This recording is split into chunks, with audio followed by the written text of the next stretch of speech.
I'd like unanimous consent to introduce my full statement after my remarks. Without objection. Thank you very much.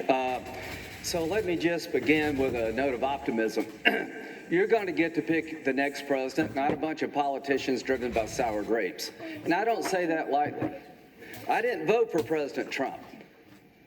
I voted for somebody I wouldn't know if they walked in the door. But I accepted the fact that he won. That's been hard for a lot of people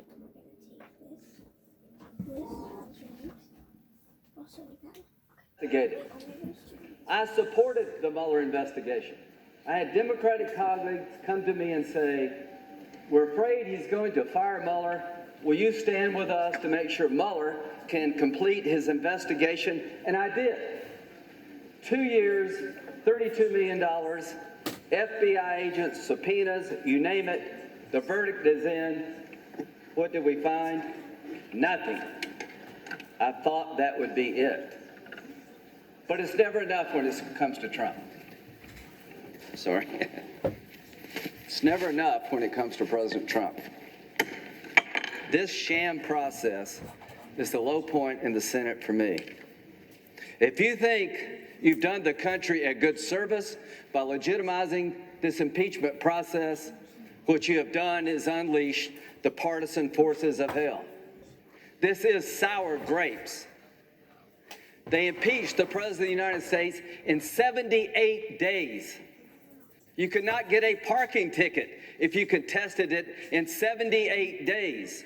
They gave out souvenir pins when it was over. If you can't see through that, your hatred of Donald Trump has blinded you to the obvious. This is not about protecting the country. This is about destroying the president. There are no rules when it comes to Donald Trump. Everybody in America can confront the witnesses against them except Donald Trump. Everybody in America can call witnesses on their behalf except President Trump. Everybody in America can introduce evidence except for President Trump. He's not above the law, but you put him below the law. In the process of impeaching this president, you've made it almost impossible for future presidents to do their job. In 78 days, you took due process, as we come to know it in America, and threw it in the garbage can. This is the first impeachment in the history of the country driven by politicians. The Nixon impeachment had outside counsel, Watergate prosecutors. The Clinton impeachment had Ken Starr, who looked at President Clinton for years before he brought it to Congress. The Mueller investigation went on for 2 years. I trusted Bob Mueller. And when he rendered his verdict, it broke your heart. And you can't let it go. The only way this is going to end permanently is for the president to get reelected. And he will. So as to abuse of Congress, it is a wholesale assault on the presidency. It is abandoning every sense of fairness that every American has come to expect in their own lives. It's driven by blind partisanship and hatred of the man himself. And they wanted to do it in 78 days. Why? Because they wanted to impeach him before the election. I am not making this up. They said that. The reason the president never was allowed to go to court and challenge the subpoenas that were never issued is because the House managers understood it might take time. President Clinton and President Nixon were allowed to go to Article III court and contest the House's action. That was denied this president because it would get in the way of impeaching him before the election. And you send this crap over here, and you're okay with it, my Democratic colleagues. You're okay with the idea that the president was denied his day in court, and you were going to rule on executive privilege as a political body. You're willing to deal out the Article III courts because you hate Trump that much. What you've done is you've weakened the institution of the presidency. And be careful what you wish for, because it's going to come back your way. So abuse of Congress should be entitled abuse of power by the Congress. If you think Adam Schiff is trying to get to the truth, I got a bridge I want to sell you.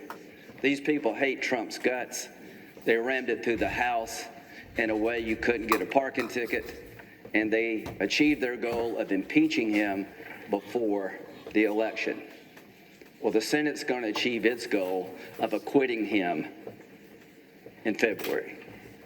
And the American people are going to get to decide in November who they want to be their president. So acquittal will happen in about 2 hours.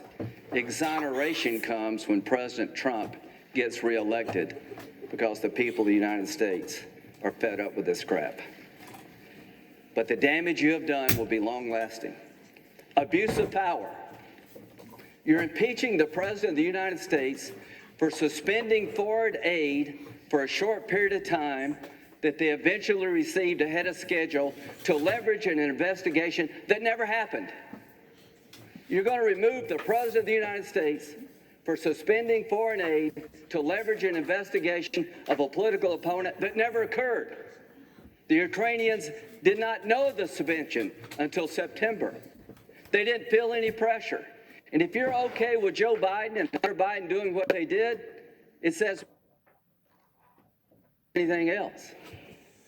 The point of the abuse of power article is that you've made it almost impossible now for any president to pick up the phone if all of us can assume the worst and impeach somebody based on a subjective standard. He was talking about corruption in the Ukraine with a past president. And the Biden's conduct in the Ukraine undercut our ability to effectively deal with corruption by allowing his son to receive $3 million from the most corrupt gas company in the Ukraine. Can you imagine how the Ukrainian parliament must have felt to be lectured by Joe Biden about ending sweetheart deals? What you have done is impeach the President of the United States and willing to remove him because he suspended foreign aid for 40 days to leverage an investigation that never occurred. And to my good friend Dick Durbin, Donald Trump has done more to help the Ukrainian people than Barack Obama did in his entire 8 years. If you're looking for somebody to help the Ukrainian people fight the Russians, how about giving them some weapons?